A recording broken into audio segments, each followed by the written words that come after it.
and welcome to our video on working with widgets on list pages.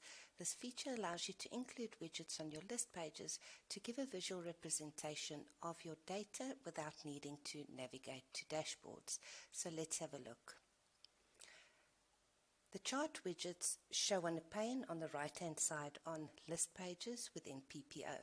So here we have a donut widget that shows the count of issues by overdue status, and a tree map that shows a count of overdue and priority.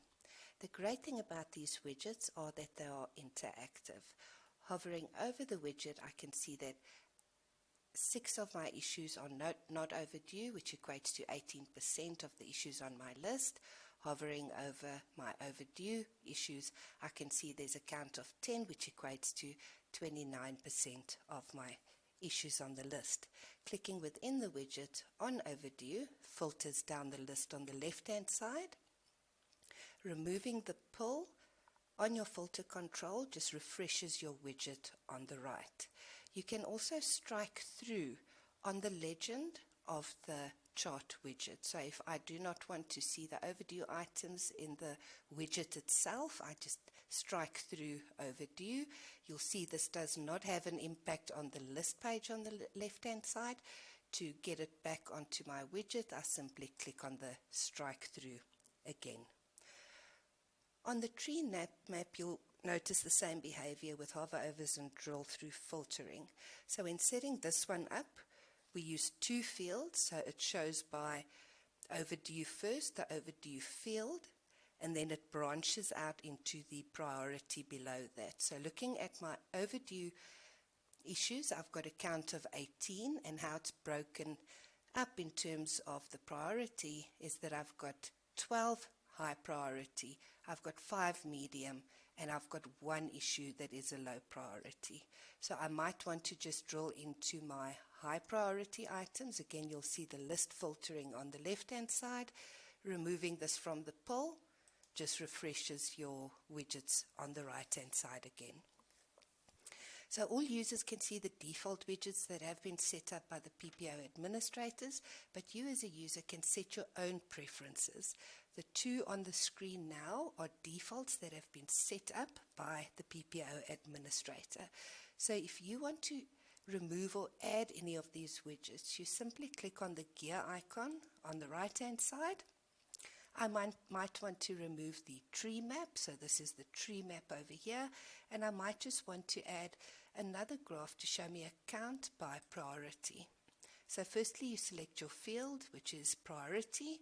I would like to see a count, but you do have various other operators that you can use. Then looking at the palette, the first one is the default palette. So by selecting the default palette, as an example, if you have a color-coded custom list, it will go and find those colors and apply it to your widget. The second one is your skin palette. So what you have applied as a skin on your instance, it will basically use those colors. You also have the ability to select a percentage. For this one, I'm going to leave as is.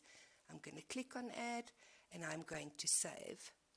So here you can see I've now introduced a count by priority. Again, hovering over, I can see 7 medium, 3 low, and I've got 24 high priority issues on my list. If you want to revert back to the defaults that have been set up by your admins, you simply click on your gear icon, click on restore defaults, and you'll see my tree map has come back that the admins have set up for me. One more example that I want to show is on a cost list.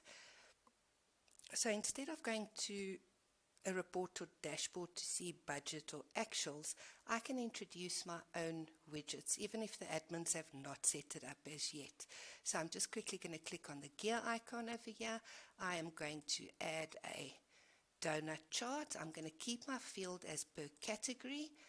My operator is going to be sum, and I want to see the sum of my budget. I'm going to click on add. I'm going to add a second one. I'm also going to keep my field as category, change my operator to sum, and here I want to see the sum of my actuals and add that over there. So here you can see I've introduced my own 2 new donut widget that shows me a sum of the budget of my cost records on my list, and the same with the actual. And again, you can see the hover overs based on your OPEX and CAPEX, the category that I've chosen to build this graph on. I can also click into my filter control and select a specific project. I'm going to select cost to income ratio.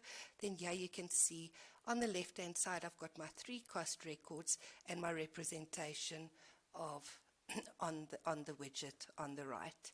You can add as many of these widgets to the list pages that make sense to you. This is just the start of our widget journey.